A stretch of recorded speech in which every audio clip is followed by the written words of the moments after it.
In this topic, we shall discuss social, economic and political developments and challenges in Kenya since independence. We shall discuss political developments from 1963 to 1991. Further, we shall discuss types of land holdings in Kenya and land policies. We shall also study education developments between 1963 and 2011.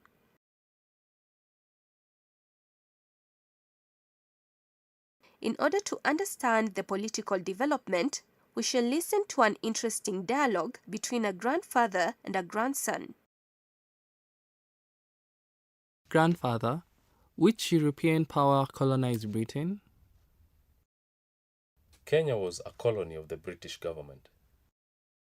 When did we get independence from the British? Kenya got her independence from the British in 1963. I read in a history book that there were two main political parties at independence. That's true, my grandson. At independence, we had KANU and KADU as the main political parties. However, in 1964, KADU dissolved itself as a political party and joined KANU to form a unitary government with Kenyatta becoming the first executive president. Grandfather, were there opposition parties in Kenya those days? Up to 1966, there were no opposition political parties. However, in 1966, the first post-independence opposition party, Kenya People's Union, was formed by Jaramogi Oginga Odinga. Was Coding determined for forming an opposition party? No, he was not. At that time, the constitution did not give powers to the president to detain someone.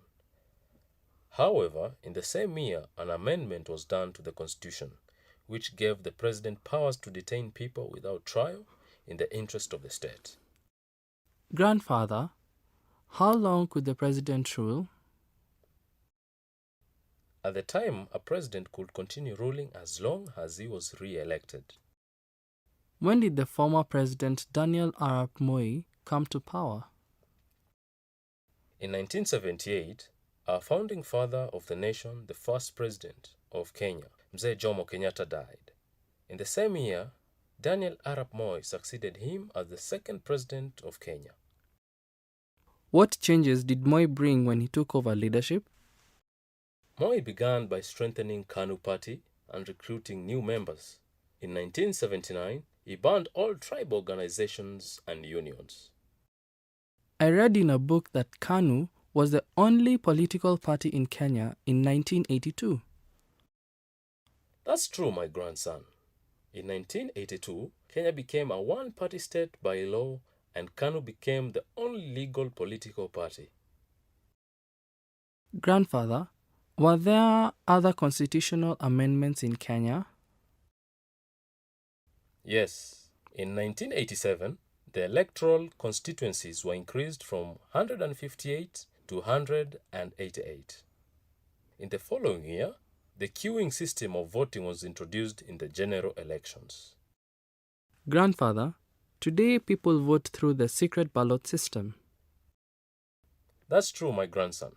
In 1990, the queuing system of voting was abolished and the secret ballot system of voting introduced. You told me that in 1982, Kenya became a single-party state.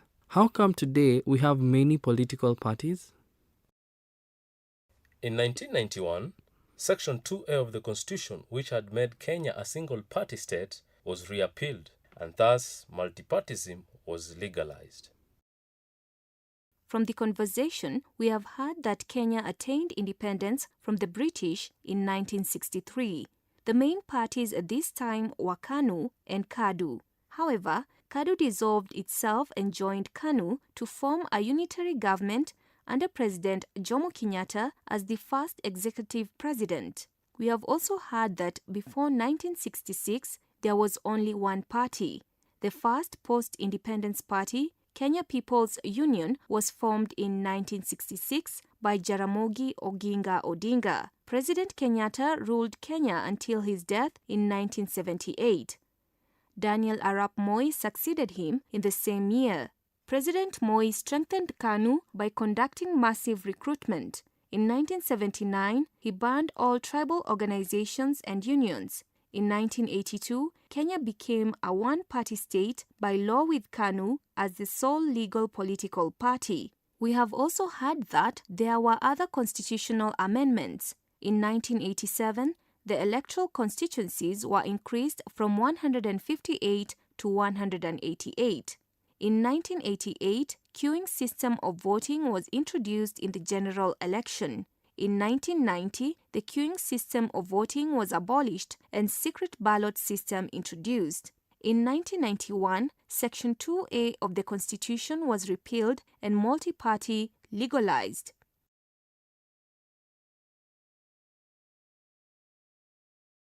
Kenya had experienced several political challenges since independence. Some of them are: in 1965, Piogama Pinto, an elected KANU member of Asian origin, was murdered. In 1969, Thomas Joseph Mboya, the then MP for Bahati constituency and Minister for Economic Planning and Development, was assassinated. This caused riots in Kisumu, Nairobi, and other major towns in Kenya. In 1975, Josiah Mwangi Karaoke, popularly known as JM, was brutally murdered. His murder caused major riots by the university students and other members of the public. In 1978, Kenya faced a major political challenge when the first president of the Republic of Kenya, Mzee Jomo Kenyatta, died. In 1982, there was an attempted coup in the government by the Kenya Air Force soldiers. This led to looting, loss of lives, and destruction of property. In 1990, Dr. Robert Ouko, Minister for Foreign Affairs and International Cooperation, was brutally murdered. This led to riots throughout the country, especially the university students.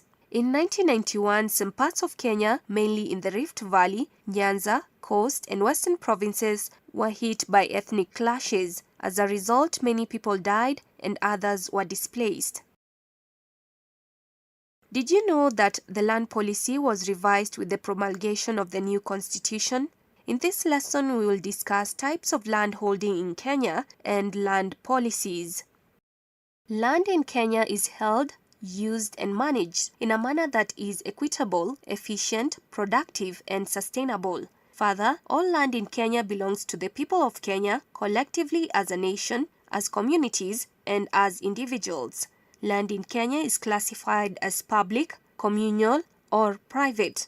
Let us discuss each of these types of land holdings.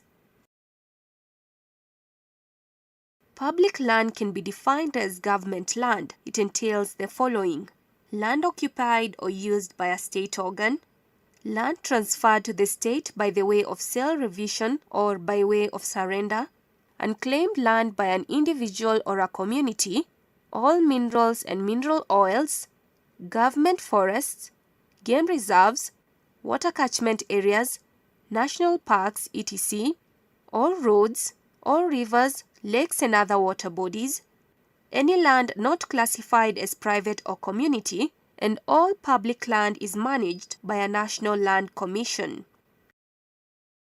What do you understand by the term community land? Community land is land held by communities identified on the basis of ethnicities, culture, and similar community of interest. It is land lawfully registered in the name of group representatives.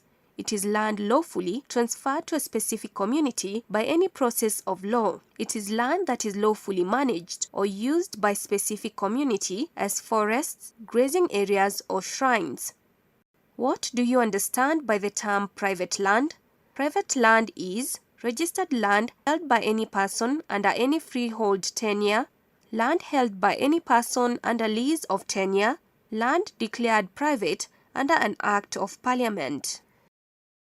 Several factors determine the conditions in which a non-citizen can hold land in Kenya. A person who is not a Kenyan citizen may hold land on the basis of leasehold tenure, which shall not exceed 99 years.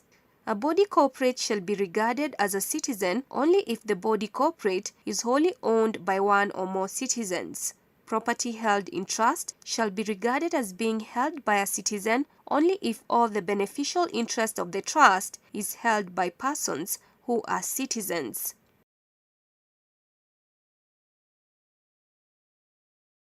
Land policies are guidelines set by the government which regulate the ownership, acquisition, distribution, and utilization of land. Since independence in 1963, the government has embarked on several methods to tackle the economic problems affecting the people, especially in relation to land.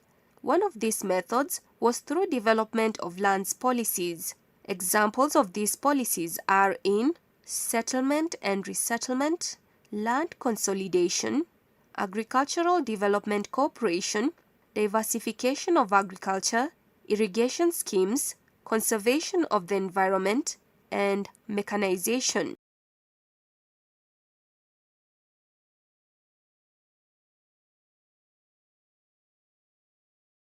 Land issues in Kenya have been very sensitive since independence. Some of the challenges on land policies include population pressure, conflicts arising from issues of land ownership and use, massive corruption, for example, land grabbing, inappropriate methods of establishing settlement schemes, inadequate funds to complete the process of land demarcation and adjudication, inaccurate and incomplete records of land in the Ministry of Land and Settlement, making it difficult to verify land ownership records and allocation.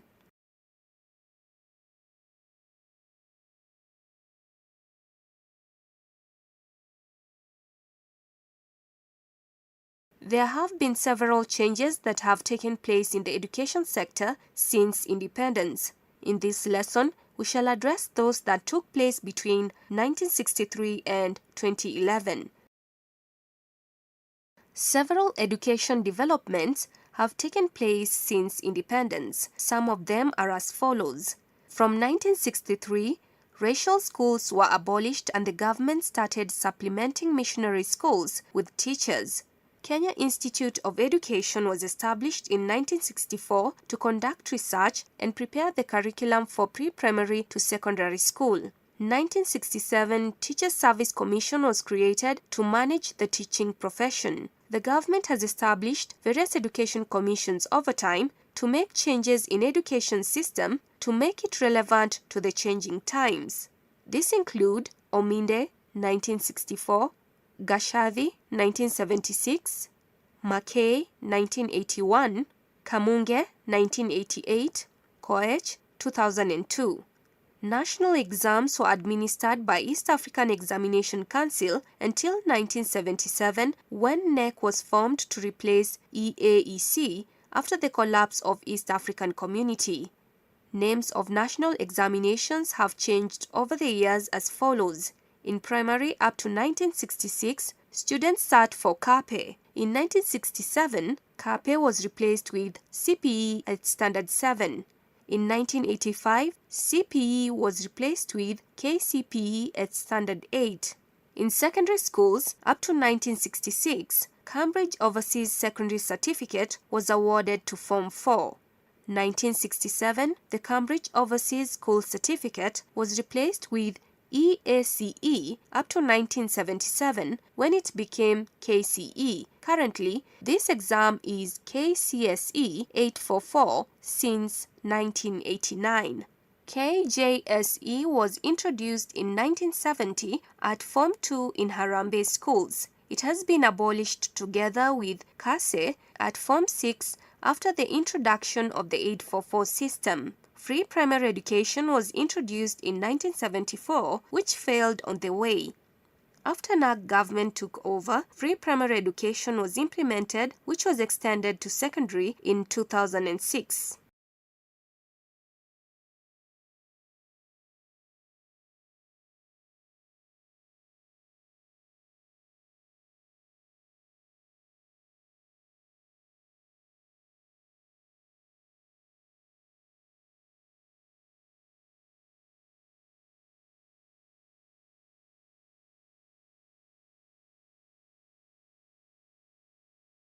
Education sector in Kenya has continued to face many challenges, especially due to rapid increase in population. Some of these challenges include inadequate funds to finance the education, inadequate facilities like classrooms, books, etc., inadequate personnel, that is, qualified teachers, teacher-student ratio is very high, low salaries leading to strikes from teachers and lecturers, frequent riots from schools, polytechnics and public universities, academic theoretical-oriented education, few higher education institutions, for example public universities, brain drain from qualified personnel in higher learning institutions.